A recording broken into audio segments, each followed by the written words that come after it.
108 ప్రదక్షిణాలు చేస్తే ఎలా చేయాలో తెలుసండి. మీ కామ్యము తక్షణము నెరవేరిపోతుంది. ప్రదక్షిణం చేసేటప్పుడు మీరు ఏవి పడితే ఇవి పెట్టి లెక్కలు పెట్టకూడదు.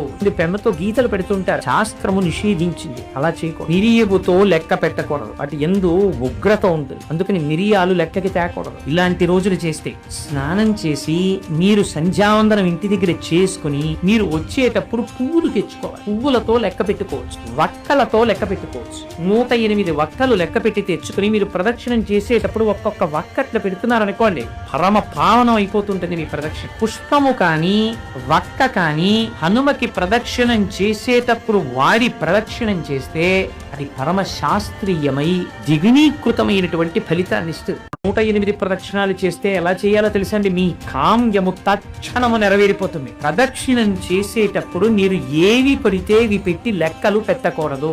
పెమ్మతో గీతలు పెడుతుంటారు, శాస్త్రము నిషేధించింది, అలా చేయకూడదు. మిరియాలతో లెక్క పెట్టకూడదు, అటు ఎందు ఉగ్రత ఉంటుంది, అందుకని మిరియాలు లెక్కకి తేకూడదు. ఇలాంటి రోజులు చేస్తే స్నానం చేసి మీరు సంధ్యావందనం ఇంటి దగ్గర చేసుకుని మీరు వచ్చేటప్పుడు పువ్వులు తెచ్చుకోవాలి. పువ్వులతో లెక్క పెట్టుకోవచ్చు, వక్కలతో లెక్క పెట్టుకోవచ్చు. 108 వక్కలు లెక్క పెట్టి తెచ్చుకుని మీరు ప్రదక్షిణం చేసేటప్పుడు ఒక్కొక్క వక్కట్లు పెడుతున్నారనుకోండి, పరమ పావనం అయిపోతుంటుంది మీ ప్రదక్షిణ. పుష్పము కానీ వక్క కానీ హనుమకి ప్రదక్షిణం చేసేటప్పుడు వాడి ప్రదక్షిణం చేస్తే అది పరమ శాస్త్రీయమై దిగునీకృతమైనటువంటి ఫలితాన్ని ఇస్తుంది.